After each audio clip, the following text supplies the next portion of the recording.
I know, and I only started doing it like halfway through last year, and Yeah. I didn't realize other people could hear it. And I All thought it was right. just notifying me, and then someone notified. It was like, "Oh, there's a lot of us." I thought it was like a treat on my end. The machines are taking over.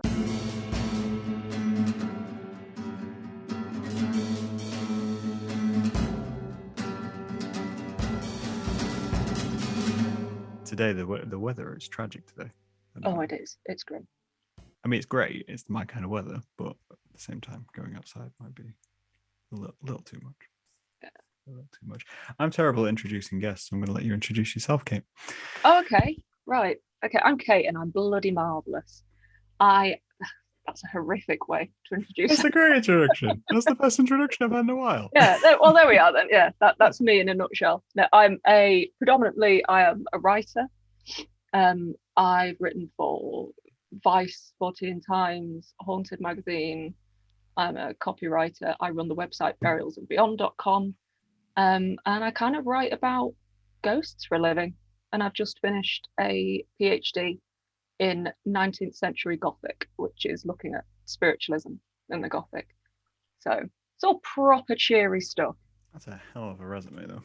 Thank you. And welcome to the show, by the way. I do realize I didn't introduce and say welcome to the Yelling at Concrete podcast. If anybody listening knows that this is Yelling at Concrete podcast, because why else would you listen to it?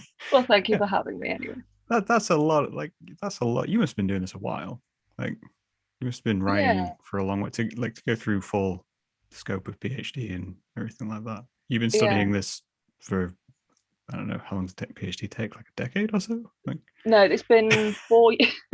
Feels like it. It really feels like it. Yeah, it's coming up for 4 years now. 4 years. Yeah, 4 years. But I'm done. It's out of my hair now. No more. No more education. Not a cat at least for another 6 months. Did you enjoy education? I don't know if I ever did. It's just something that I fell into. And I've always had my obsessions. And since being little. So if there was ever, a TV show or a film that I liked, I had to know everything about it. I had to go a bit further than most, rightly or wrongly. And I think that's always gone through with any interest. Like when I was a kid, I was really into Robin Hood. Okay. Because my family were from Nottingham, and obviously my granddad brought me up believing that I was related to the Robin Hood. So after that, I watched all the Robin of Sherwood and then all the Richard Green ones that I tracked down. And then I got obsessed with the ballads as a child, reading these really dense, like 17th and 18th century ballads. Yeah. And then I kind of exhausted it, retained it, and went on to the next thing. And I think that's kind of how education's been with me. You just keep going, consuming, and yeah, I always wanted to get a degree. Yeah. And then I took a few years out to be a carer for a family member, and then to kind of release me back into the wild, a kind of like reintroduction to reality program, I did a master's. And then I just sort of stuck on. I don't remember applying for my PhD, but and yet you have a PhD. So something happened along the line. Just somewhere in the vague mist between masters and did you just keep doing your masters and then one day it's like, oh, you've been here, a while now. I guess we could just give you your PhD. She's not getting the hint. Yeah. We gave her a master's, but she just kept turning up. And I don't really know what to do. Yeah, she got really lonely, so just kept turning up to class. No, I think it's interesting because I think I speak to a lot of people and there's a love-hate relationship with academia.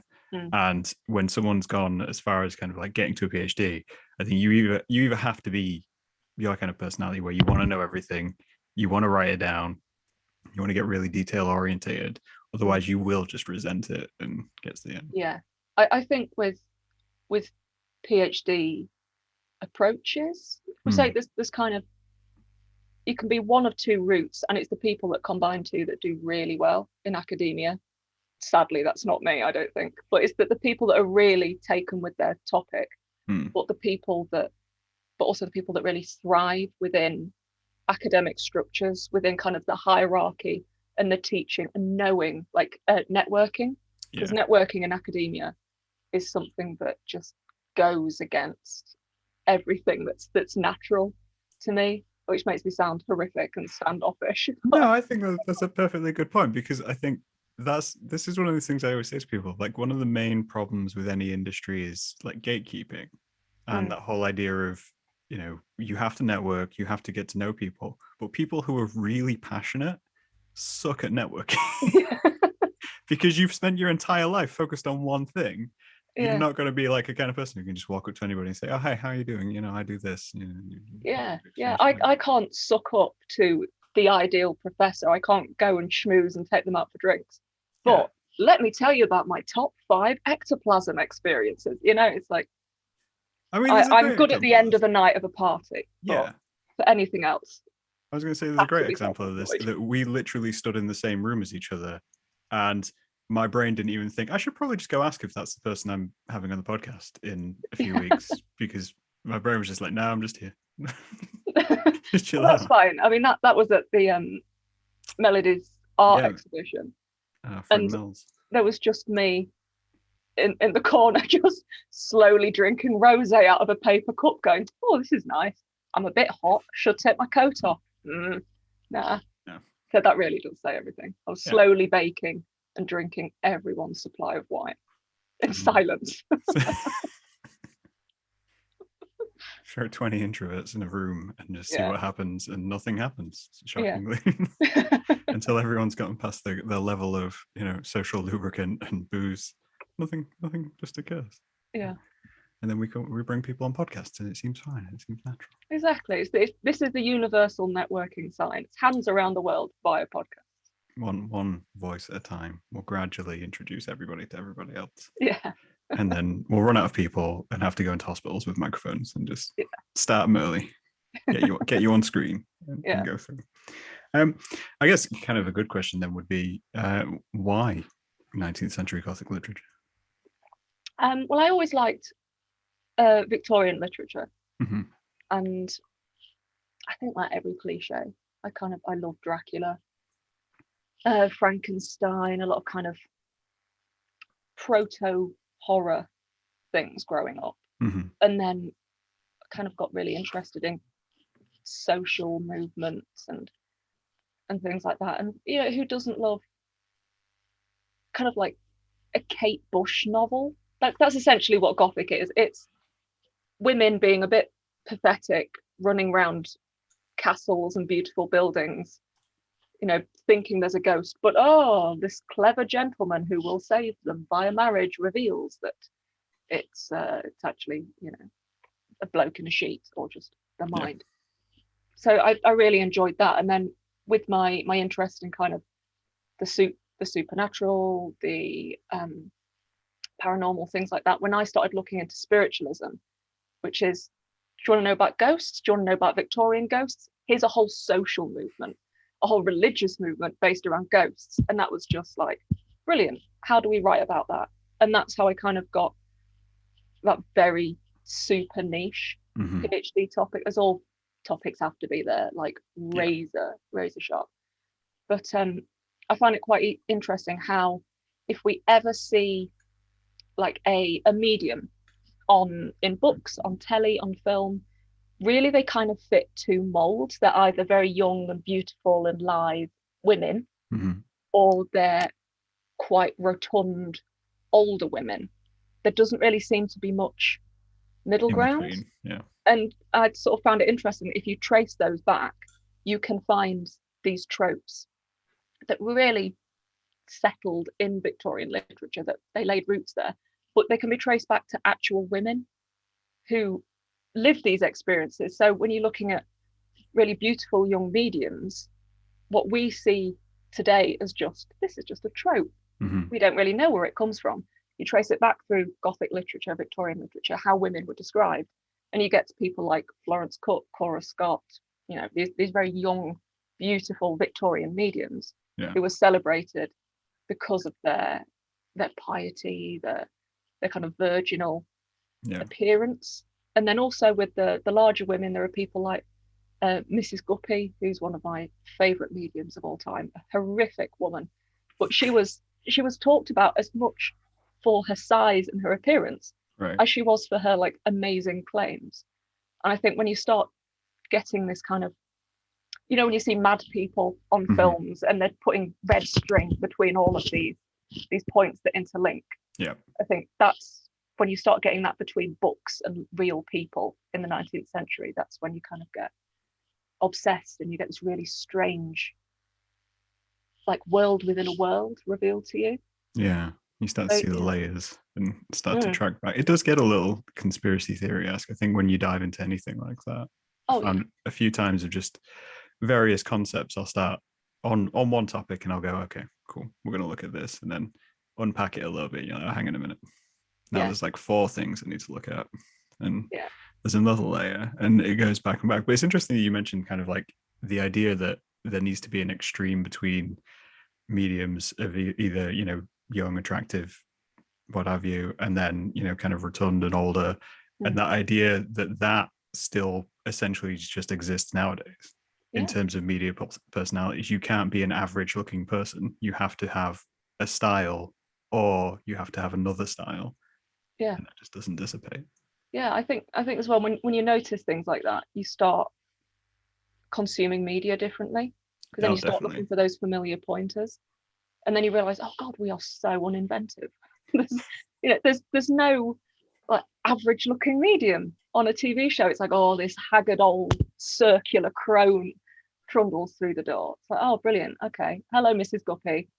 It's do you want an average looking medium though? I do. I want a really boring, disinterested, rubbish medium to just turn up on a TV show and just go, nah, I'm getting nothing, mate. Take my thing, go home. I would love that. But instead it's all like, oh, I'm Madame, quickly look for something on my desk. I'm Madame Nasher. I've got a Beano bookmark. You know. Now I'm going to contact the dead and all this ectoplasm comes out their mouth, you know. Like, just be boring and normal. I know a few people that are professional mediums, and they don't do half the exciting stuff you see on telly. They just bring back a couple of messages and then go home for the tea. It's very disappointing. Like I'd be undersold. Like, I don't know. I feel like almost like I'm not getting my money's worth if, you know, whatever I'm experiencing isn't theatrical in some way. Kind of like, but they should include that in other things. Like, you should go to see an accountant at a bank, and there shouldn't be average people at a bank. You should have someone extremely dramatic. Like, Victorian bankers were ridiculous, and I want that in everyday life. I don't want to go see Jim at the bank. I want to go see like Valentine and his like huge romantic office. Oh please, I'd love a decadent accountant. That would make everything so much nicer. So, have you done your taxes? No, Valentine, but I can show you through dance, and then it'll be beautiful. It would take the sting out of it when they tell you can't have money. You know, like, you're overdrawn, but you said it in such a way that it made it seem dramatic. We've made a connection. Okay with it, yeah, exactly. Okay. No, I think you're onto something there. Yeah, we just need to swap things. All supernatural needs to go into standard life. Yeah. And all standard life needs to go into the occult. Yeah, I'm on board. Yeah. Could do that. We could make that work. Yeah. I had a gander because I know some Gothic literature, and I know kind of like, I know the staples, like Dracula, Mary Shelley, and bits and bobs like that. And I did a classic Google of facts about Gothic literature, and it told me that there was a few tropes which had to be included. And I'm kind of curious if you agree. So you already mentioned that needs to be a wailing woman of some sort. Generally. The are female-led Gothic heroines. A castle. Well, first ones were castles. I got them. Yeah. You have a castle? I thought I had one within grabbing space, but I don't. Yeah, like the castle of Otranto. Yeah. Yeah. Early Gothic. That. Yeah. Needs to be in some sort of desolate space. Ideally, crumbling domestic space. Oh, okay. Is ideal. So you could do this on a council estate, I feel like. Oh yeah. Council estate Gothic. With one flat. Just nothing else, just a singular really? Like an old tenement, and there's only one person inhabiting.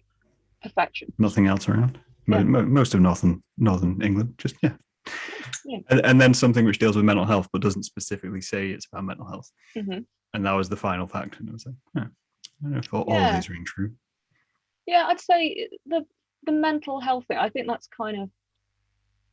that's something that's more recent. I'd say before that it would be the explained supernatural, because a lot of the kind of ideas of, like, the hysteria myth and the weakness of a woman's brain feeds into a lot of early female-led Gothic. And then when we get into kind of late 19th century and into the 20th century, that's when we seem to get more direct mental health links being made. Like there's a very small book called The Yellow Wallpaper by Charlotte Perkins Gilman. It's more of a novella. It's a tiny book, but that is fantastic. And I think if you want to see like a Gothic in the most tightest little microcosm, it's in that book, which is a woman whose husband basically just locks her in a room, believing in this, like, the rest cure, that if she was to stay in this room, do nothing, let her brain rest, because she is a woman, she'll get better. But she starts seeing things in the wallpaper and seeing people moving about behind the wallpaper, and kind of slowly descends into this obsession with the yellow wallpaper. And she's found kind of crawling around the room trying to free the people from behind the wallpaper. And that, I think, is brilliant, because it's a crumbling domestic space. She's isolated. She's a woman not in the best physical health and on her own. And then there's is it supernatural? Is it mental health related? At the end, it's perfection. I think you can get it online for free, probably. So it's worth a read. That's my Christmas reading recommendation. It's very festive. I mean, that is worth pointing out. This will go out in January. Right now, we're in early December. Oh, New Year's recommendation. Start the year as you mean to go on. Yeah, you get that in a January sale somewhere. Yeah. Treat sale. Definitely work. I think that's a kind of a nice, like, little segue point, though. The idea of just kind of things going from supernatural to writers then trying to make them less supernatural and more physical traits and characters and mental health traits, and that really kind of becoming a thing, especially during like the 70s. Yeah. Like there was a real drop off of, we have, there's everything's magic and everything's horror, to there's reasons and people are the reasons, and they're always the reasons. Yeah. I don't know I don't really know which I prefer in the end. Yeah, I think with the 70s, you're right, we do get a drop off in this is definitely a ghost, and we get more kind of what's going on in usually still a woman, but usually quite a young girl, isn't it? It's like, what's going on in little Mandy's mind. But we also get like an added religious hysteria, I think, in like 70s pulp that comes from a lot of American influence. So I think I like it when there's a good possession in 70s pulp fiction. When we're looking at books like this brilliant book called Ruby. It was also a film. That sounds familiar. The complete Exorcist ripoff. I think it was like the year after The Exorcist came out. And it's got the most amazing tagline. It was like, bathed in blood, born in sin, now she's sweet 16, let the party begin. That's a great tagline. Yeah, and there was this whole little subgenre within a subgenre of young women coming of age and then just killing everything via like telepathy and these weird pseudo religious powers that come in, or lots of girls that were deaf mute, and then suddenly they're 16 and they can cure the sick, but also suddenly now they're bleeding from their eyes and killing their family. Yeah, if you're missing kind of sight, sound, speech in a film, there's a fair chance something's going to happen to you. I don't feel like you can't really get left alone at those points. No, definitely not. Keep an eye on them. Definitely keep an eye on. If a young priest takes an interest in them, move away. I don't know. Do you move away or do you befriend them? Because it's usually either they're the savior or they're the demon and going to be possessed. So, yeah. Or your young nubile girl, being inherently sinful, could tempt the priest away from his vows. Yeah. As in, trying to remember really dodgy books I've read now. The Piercing, a book called The Piercing, and The Case Against Satan by Ray Russell. They're both very good 70s paperbacks about priests being led astray by girls. The main one I can think of with a priest being led astray is from The Hunchback of Notre Dame. Mm-hmm. And that scene where he does a whole overly dramatic scene in front of the fireplace, pining over the gypsy woman. And it's basically just him thinking he's been corrupted, Mm-hmm. but it's just because he's horny. And you're like, oh. Tell you what, there's your thesis. You're not corrupted, you're just horny. Tell you what, that's the title of the podcast. We're done. Yeah, sorted. But that is clergy in 18th and 19th century literature throughout the whole thing. Yeah. It's what women are sinful. No, put your pants back on and take a cold shower. That's it. There's such an inherent fear, and it's sad, like especially when I think of it back now, and you think of kind of women coming of age and the whole idea of like bodily changes and all this kind of stuff, and the amount of horrors which have used that as their key plot point. Yeah, and you're like, that's so sad that there was a whole period of time where that was a thing. And now when you look at cinema, obviously they try to avoid it, but it'll still fall into the same traps. Yeah. Like, it's always young teens and someone does something wrong or someone's not dealing with something well, and it just kind of collapses back on itself. Yeah, I suppose with young teens, it's because we're all a bit suspicious of them, because they're kind of rightfully so. They're terrifying. Rightfully so. I wouldn't trust one as far as I could chuck it. But group of teenagers on a bus is the most terrifying thing. Yeah, it's like public transport fears right there. I hate it. Man with a chainsaw? Cool, I'll go that way. I'll sit next to him. Teens on a bus? No, not in your life. Not happening. But I suppose because we can kind of project a lot more onto them, and we see them as quite I was going to sound so pathetic. Teenagers can be like a liminal space. Yeah. So they're not anchored anywhere. So we think they can be really easily moved to either end of the spectrum of, good and evil. Yeah. So I think they'll always be a bit out of control. So even if we're just talking about bodily changes, like the obvious one, Carrie. Yeah, Carrie's always, yeah. Yeah.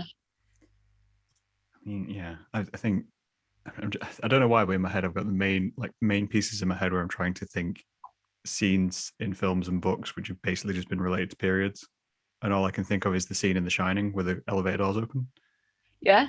And that's like, I can't remember the exact allegory because obviously there isn't a teenage girl in the film, The Shining at least. But yeah, there's a whole thing of that. It still can be kind of the corruptive power of blood. There was it was a manga, a really short manga series. I think I must have read it when I was about 16 or 17 maybe, called Evil's Return. Mm-hmm. I don't recommend it. It's probably long out of print, and quite rightly so, because it was awful. But I've kept it because no one ever believes that it exists. Right. And so it's horrifically exploitative. It was set in a high school. The girls are drawn exactly as you'd imagine. Mm-hmm. And it follows the story of this one girl who starts her period, and it is like the hotel doors opening on The Shining. It is horrific. It's like Alien meets The Shining, but in beautifully drawn, and they made a 6-part series about this, and this girl's period kind of opened like a portal to hell. Yes. And so all these demons start coming in and trying to kill everyone in the school and in Japan, and she's just there being a bit bouncy and pathetic and covered in blood, going, oh no, what's happened around me? Yeah. Oh no, and my top's popped open as well. What will I do with all of these demons? But yeah, that was I think it was 6-parter. So. I mean, you've got to have some talent to get 6 parts out of that. Like, even whether it's good or bad, it's impressive. That's you're like, you made a meal out of that. Like, that was, you had one thing to say. And you said it over 6 parts of a book. Yeah. I think they said it in like chapter 1 of book 1 and then just rinsed it for the rest. I cannot tell you the storyline, but I've just kept Who it. needs to know? I'm not sure it. there was one. I think it was just that scene and then 5 more books of stunned silence. I mean, that's basically, culture nowadays, right? Yeah, pretty much. You have one scene and then you pad it out for a few seasons, Yeah. and then you end on a disappointing end. That's media. Exactly. That's how we roll. Yeah. I'm kind of curious then, because I find it interesting having yourself on compared to other guests who have had on, because I've discussed ghosts before, shockingly, but in a less serious tone. Okay. Mainly because it was with my friend Jack, and he couldn't think of a topic, so we thought of ghosts on the fly, and then we looked up some of the world famous ghosts. Okay. And that was quite an interesting ride. But we were both fairly he's fairly on the fence in terms of what he believes in supernatural world, and whereas I'm fairly in the land of not believing anything supernatural. And then fairly recently I had, it's going to kill me that I can't remember the name. I had an artist on. I'll go with an artist. Romina, I think. Romina Martinez. There we go. Who does a lot of religious iconography art.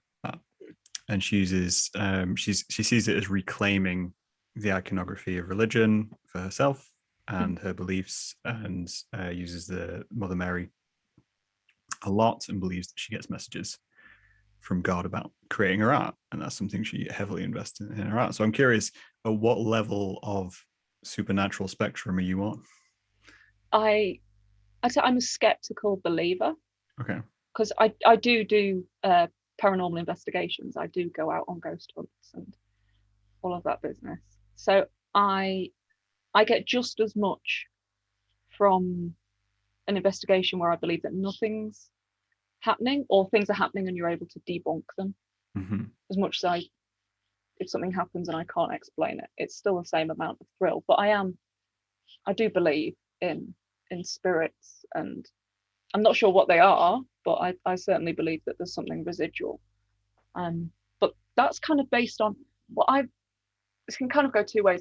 I believe that I saw a ghost on multiple occasions when I was a child. Okay. When I was 12. And that has kind of been something that I've been chasing ever since, to kind of, and not so much replicate it, but just try and find anything out about it, try and get some answers in a way. And I haven't had them, but I just keep going, I suppose. But I'm fascinated about the history of hauntings, how stories like that take root. But then also when you're on a ghost hunt, just how people interact, what people, if you've got like a spirit box playing and it just cycles through like radio waves really quickly. There's a really popular experiment at the minute called the Estes method, where you put on noise cancelling headphones, a blindfold, and you have an SB7 spirit box, or like a radio hack that you can hear, only you can hear, and it just sounds like, but every now and again little words will come through. Now it's cycling through radio waves backwards, but it's cycling through them. And the general belief is that spirits, if they have the inclination or power, being made of energy, can manipulate these radio waves and give messages. And I find this really interesting because the person who's listening to this shouts out the words they hear. And someone else on the team poses questions to the person that's sat in this kind of sensory deprivation state. And then in theory, maybe you can find a conversation, but there's less chance of any kind of external influence on either party. Okay. And that I think is something that would interest pretty much anyone who's a non-believer in the paranormal but finds it interesting. Yeah. And I think that's a really kind of like good space that I'm in at the minute, that I enjoy these sort of experiments. Just seeing what the outcome is. It's like playing with a chemistry set. Yeah. Except the worst thing that can happen is nothing happens, instead of blowing your hand off or something. Well, It's a very long-winded way of saying skeptical believer. No, I think that's a good explanation. I think because I mean, like my interest in paranormal anything is it runs quite deep. You know, I saw X-Files as a kid, and then I had a English teacher who my parents basically say is completely responsible for corrupting me, because he handed me a book which was on magic, and was like, yeah, you seem like the kind of person who'd be interested in this. And from that point on, everything I did was more down the Gothic line, and got into reading about Satanism and everything else on top of that. And I think it's kind of like a nice little balance of saying, you know, there's a passion of being interested in the curiosity of it all, you know, rather than just saying, oh, well, you know, I might think they exist, or that, you know, I'm willing to believe, but willing to be invested in the idea of it.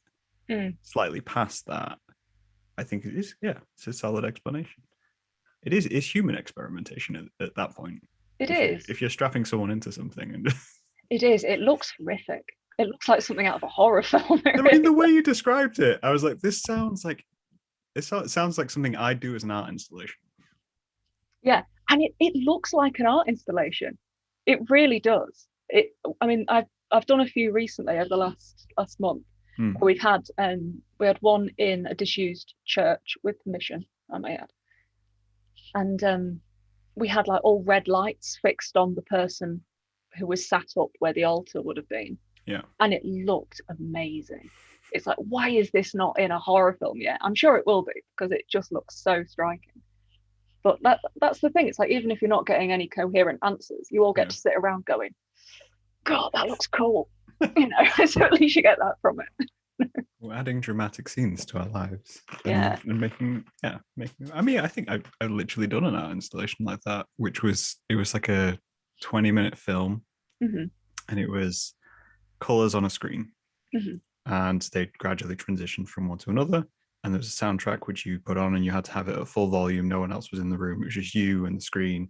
And then at intervals within it, it went from being very calm and very serene to basically screaming at you. And I filmed people and their reaction to it.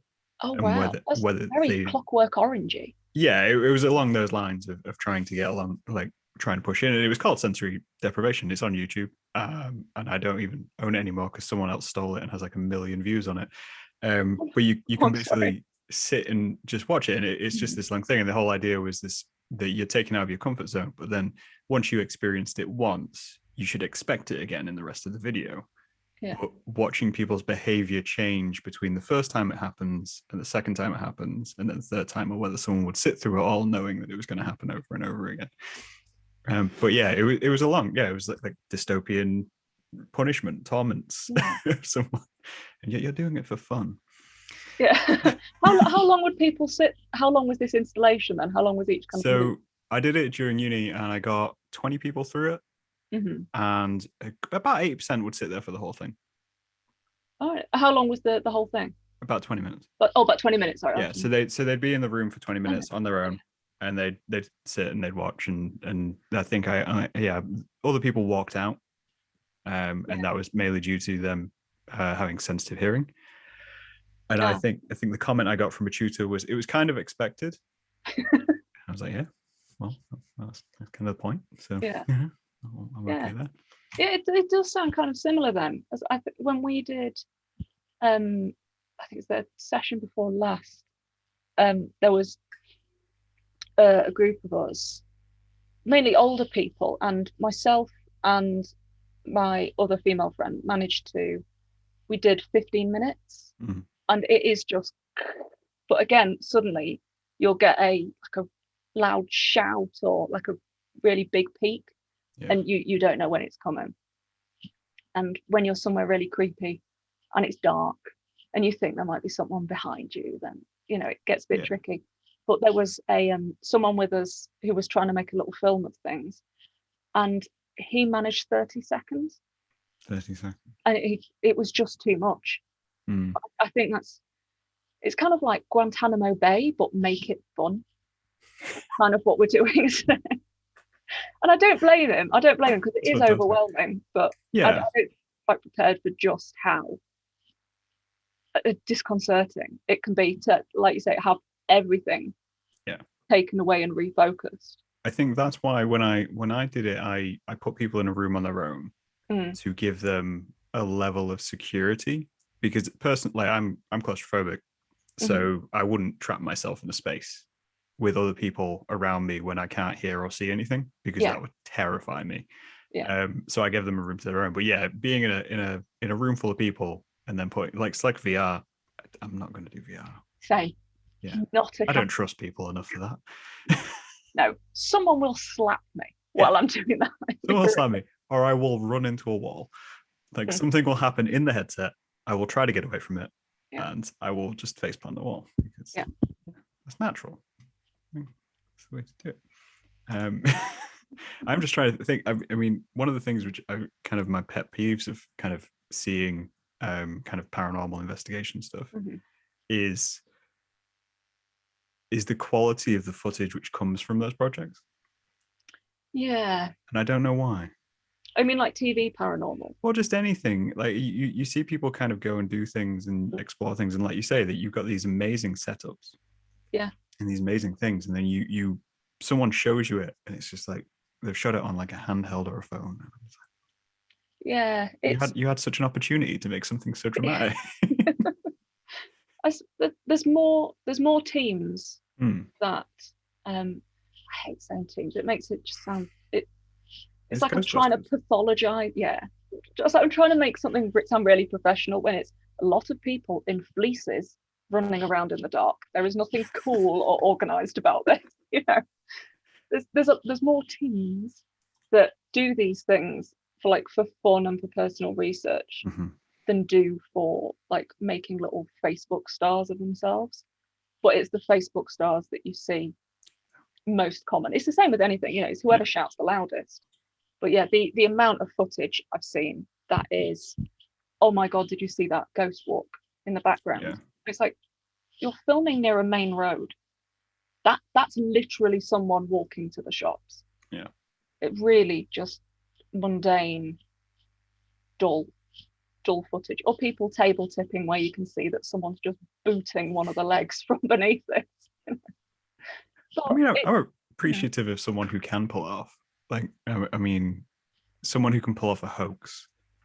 I think there's something in that. I almost prefer that, like, than meeting a ghost or anything like that. I'd prefer the idea that someone put an elaborate hoax together that could trick a room full of people. Yeah. I'd be like, that's impressive. And that's where the obsession with spiritualism came from. You see, it all links in. It's like, do you want to see a ghost? Yes. Do you mind if it's made of paper mache and appears through a wall? Like, get that ghost here now. That sounds amazing. All the better. I don't want some ethereal being. I want a puppet. I want a puppet and a flying tambourine. Hook me up now. That's my next 4 years dealt with. If more ghost hunting teams did that, you know, that would make for some fantastic late night TV. I'm surprised there's not more of that. No, I'm pushing for it, but just no one wants to hire me to choke up a bit of cheesecloth on telly, you know, and say I'm channeling the undead. But I keep trying, keep pitching. Right. I mean, escape rooms are a thing nowadays, right? Yeah. And that's suspended disbelief of being trapped and whatnot. Yeah, that's just torture. Exactly. Yeah. That's what we should be doing. You shouldn't be doing escape rooms. You should be doing ghost rooms. That would be good. There you go. Yeah, there's the money making idea. It's going 50-50. 50-50. Yeah. Yeah. I'll film it. You can I'll bring the ghosts. Yeah, you bring the ghosts. I'll stand back and provide emotional support of people we scar running through this Guantanamo-esque. Yeah, I'll sort out the insurance as well while at it. Okay, yeah, that's good. Yeah, I can't be trusted with things like that. And we'll never get that from the bank because there'll be 20 minutes of theatrics which we have to go through. So exactly, bloody Valentine. I know. There's a film which I watched fairly recently, and I can't think for the life of me what it is, but it includes a ghost hunter who's quite mundane, and I think it's set in like New Zealand or somewhere like that. And she's like, her dad was a ghost hunter, and then her dad dies, and she kind of gets the gift like be able to talk to the dead. And it's a comedy, but it kind of touches on that whole idea of just, you have ghosts and they're not always dramatic. Sometimes they're just average ghosts, average people doing their own thing. And I think that we need to bring more of that in. Exactly. Not everything has to be, a vengeful queen. It's like, what if, Hampton Court Palace, if you went there, people would say, oh, you'll have Jane Seymour, Anne Boleyn running down the corridors screaming. What about a scullery maid sat in the corner just picking her fingernails? Yeah. That's just as likely. I could see it. Slightly less of a tourist draw, but... Well, do you think we'd get bored if they were everywhere as a society? If ghosts were just standard, you could see them all the time, and, it was just average people. I mean, we're an old country. Wasn't there a Doctor Who episode? I don't know. About that. Right. I haven't watched Doctor Who in years. Wait, this is like... Oh, this going back Doctor Who. Oh, it's not like what would make me cool. It's no like David Tennant. Like, I don't feel like modern Doctor Who makes you cool. Oh, does it not? Okay. As much as older Doctor Who makes you cool. I think I I watched about 3 series of Doctor Who when they brought it back, and then just... I stopped watching. Discovered Alco Pops. Yeah, they got rid of Eggleston, and my brain just went, I don't care anymore. Yeah, I stuck around till the end of Tennant. Okay, lasted a little longer then. Yeah. I had to bow out after Eggleston because I was like, he's cool, he's edgy, he's angry. He was good. That's what we want. Yeah. And then they brought David Tennant in, and I was like, See, I like David Tennant because he was in it's like How My Head Works with all of those red strings. Okay. With he was in the first episode of the reboot of Randall and Hopkirk Deceased, which I believe is the finest TV show ever made. Oh. No one agrees with me. Not even anyone who made the show agrees with me. But he was in the first episode of that, playing like a spoof of Damien Hirst. It was like a dramatic artist. And because of that link, it was like, yes, Tennant, you have my blessing. I will watch your series now. That's a good point, though. It's like a kind of like a, not like a final point, but I feel like the UK is fairly unique in how we approach ghosts and the paranormal and everything like that, because we have a long history of it, but it's never like, I don't know what the way to put it, polished. It's never polished. Whenever we do it, it's always, a little cloak and dagger, a little duct tape, and camcorders on shoulders and stuff like that. Whereas when I think of like the US, it gets very fancy. And there's like auditoriums, and you get huge shows and everything like that. Whereas we're just like, nah, even like our TV shows, we've got Doctor Who, they've got the X-Files. Yeah, but I think it's one of the most charming things about sort of British paranormal. It's a culture, because it is a whole subculture. Yeah, definitely. It's so Blue Peter. Oh, it's definitely. It's so I made this at home. I've done Ouija boards where we use an upturned shot glass, and I think that is just, what have you got? Let's put it together.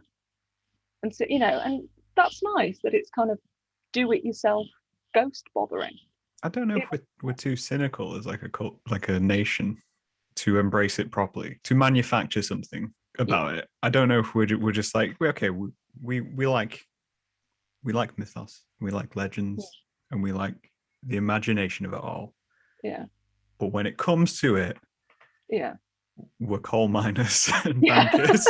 And we're like, I haven't really got time for it to invest my life to it. Exactly. So, if it's a ghost, put it in its place with King Arthur. Yeah. Anything else, haven't you got something better to be doing? Yeah. Get down the chip shop, get yourself a proper job. And other cultures, like I think like kind of not I was going to say Eastern European, but that's not right, because they have a very similar thing. But like Spanish culture really invests themselves in the whole like macabre and death day and everything like that. They really dive into it, and it is their religion, it is their culture. But with us, it's always just like a side. We have religion, and then there's Steve, who has like a camcorder and a few beers and tells you about the guy who lives in the forest, and you're like, that seems right. It should be. Yeah. I think we've always kind of, like I say, unlike Spanish or like any kind of Latin American That's the word. cultures, we're not hands-on with death. I think with anything that's related to eternity, we like everything in its place. Like the body goes into the ground, we never touch it again, the end, amen, go home. Whereas other cultures are far more tactile and maybe more willing to accept like an ongoing interaction with death and the cycle of life and death. Whereas I think ghosts would fall into that quite nicely. It would slot into place. But I think our very British idea of like eternity and immortality, even if we're dealing within the same like religious framework, is far more sort of, oh, we don't talk about that. Oh, that's a bit macabre. You know, we're far more Jam and Jerusalem than, you know, venerating ancestors. You can't discuss things in an open conversation. That would be very un-British. It's a bit European, isn't it? Let's put that away. It's a bit European, and then the US is just extremely afraid of it. So, yeah, they're always more effusive, though, aren't they? Always more. Yeah, they've got to do things bigger. Yeah. Oh, we're a nice middle ground. Yeah. We're kind of like, I don't know, like Fisher Price cult. Like, we're accessible. We are. No sharp edges. Yeah, we're not over the top. We're just, you can come and explore and do things, and there's no overtopness to it. But we'll also not like cram it down your throat and, tell you to fear it in some major way. Yeah, the sensible footwear of the paranormal world. I mean, yeah.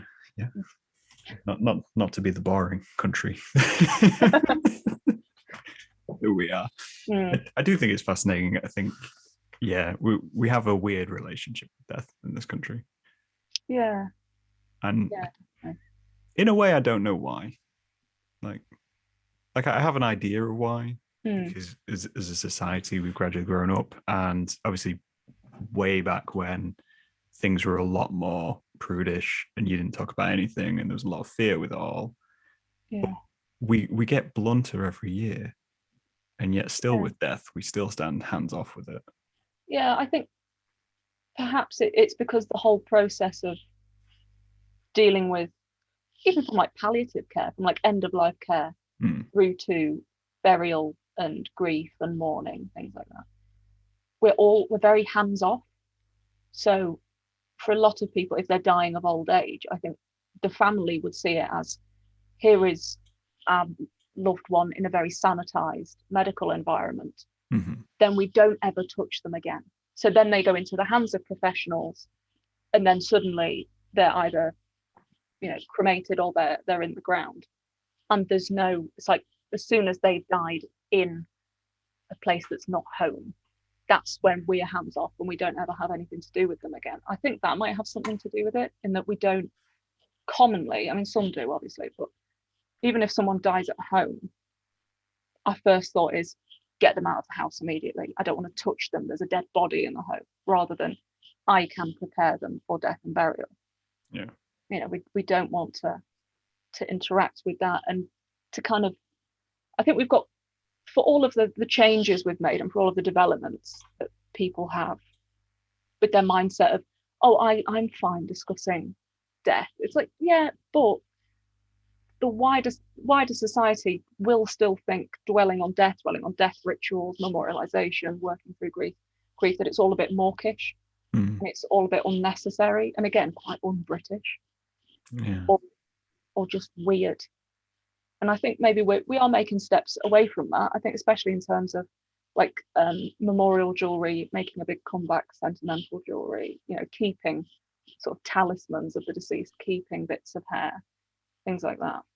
But I think definitely if we spent more time caring for the dead, and maybe we'd feel a bit more comfortable about interacting with dead bodies and not seeing them as this kind of like time bomb. Everything would be a lot calmer, and demystifying the process of preparing someone for burial, what your rights are. I think so many people just don't have the confidence to ask their funeral directors, okay, what are you doing to the body? Does this need to be done? Can I do this? Can I see the body? Things like that. Yeah, we do tend to compartmentalize when it comes to a corpse.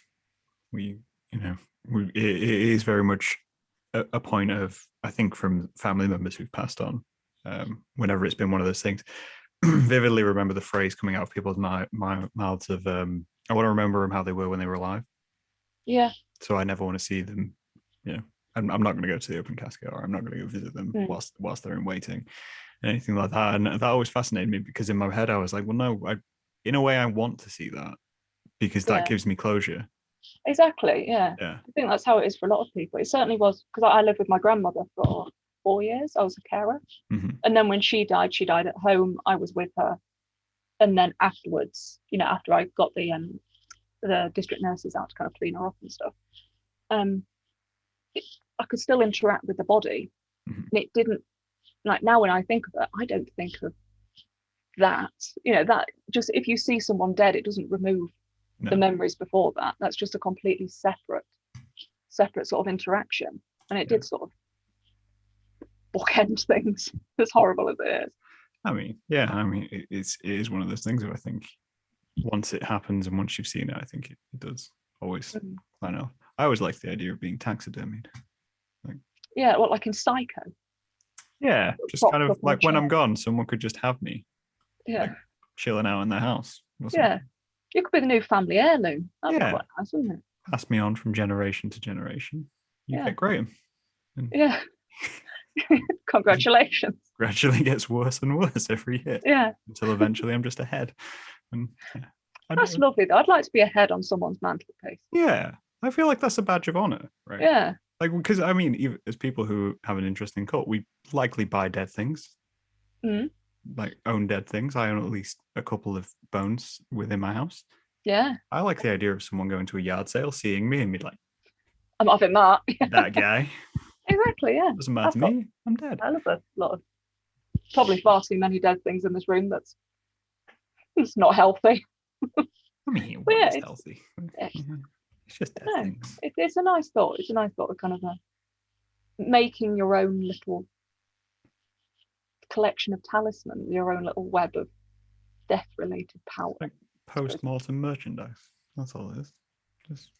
I can't make t-shirts anymore, so you can post-mortem merchandise. Yeah, I'm on board. It's the second idea we've had, and I already love it. So, yeah. You can come visit the ghost show and get that, exit and then you'll exit through the gift shop.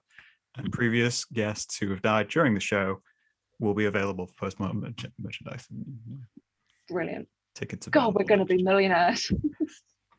We're going to be millionaires, or we're going to be arrested very quickly. Yeah. There's an element of risk with these kinds of interests. I feel is inherent to mention to anybody listening to this, maybe interested in spooky stings or anything like that. The amount of stories I've read of like people who collect human skulls, and then the police coming and questioning them and then going, like, where did you get these skulls? Can we test these skulls? They may be an unsolved murder, which you now happen to own the skull of. Yeah, that's just a lesson for keep receipts. Always keep receipts. Again, back to accountancy, keep your receipts so the police won't get you. If you ever find anything in a field, tell someone first. yeah, please don't take it home. Don't just take and it. if you go to a cemetery, it's not a free-for-all. Yeah. Leave footprints and occasional screams from whatever sensory deprivation thing you've been through in that experience. Yeah, leave only screams. And take only nightmares. Leave the femurs alone. There's definitely a poster in that, which I'm crafting. But I feel like that's great advice to round this out on as a conversation. Yeah. Hopefully it hasn't been too drastic and uncomfortable. No, not at all. Lovely. It's been lovely to have you with us, Kate. Oh, thank you very much. Do you have anything coming up or going live or whatever? I have constant new content on BurialsBeyond.com, which is fun, light-hearted, deathy articles, and on my Patreon, which is my baby. I love it. I go hell for leather on that. I update it 4 times a week. That's articles, podcasts, videos where I'll take you out to see weird graves or ghost sightings, cryptids, anything like that, every single week. And the last post that went up was a mini documentary, and the one before that was my argument that S Club 7 have always been leaders in the occult. So, and it's cheap as chips. It's £1 a month. £1 a month, and you support me, and exactly. I need it. So please, dear viewer / listener, come on over at patreon.com/burialsandbeyond. And in a few months, you'll see a Kickstarter for a ghost show / gift shop. Yeah. Please also support that. Oh, definitely do. Please. It's been lovely to have you and chat with you. But yeah, on that note, I think we'll round this out. So thank you for coming, Kate. Thank you. We'll talk to these guys later.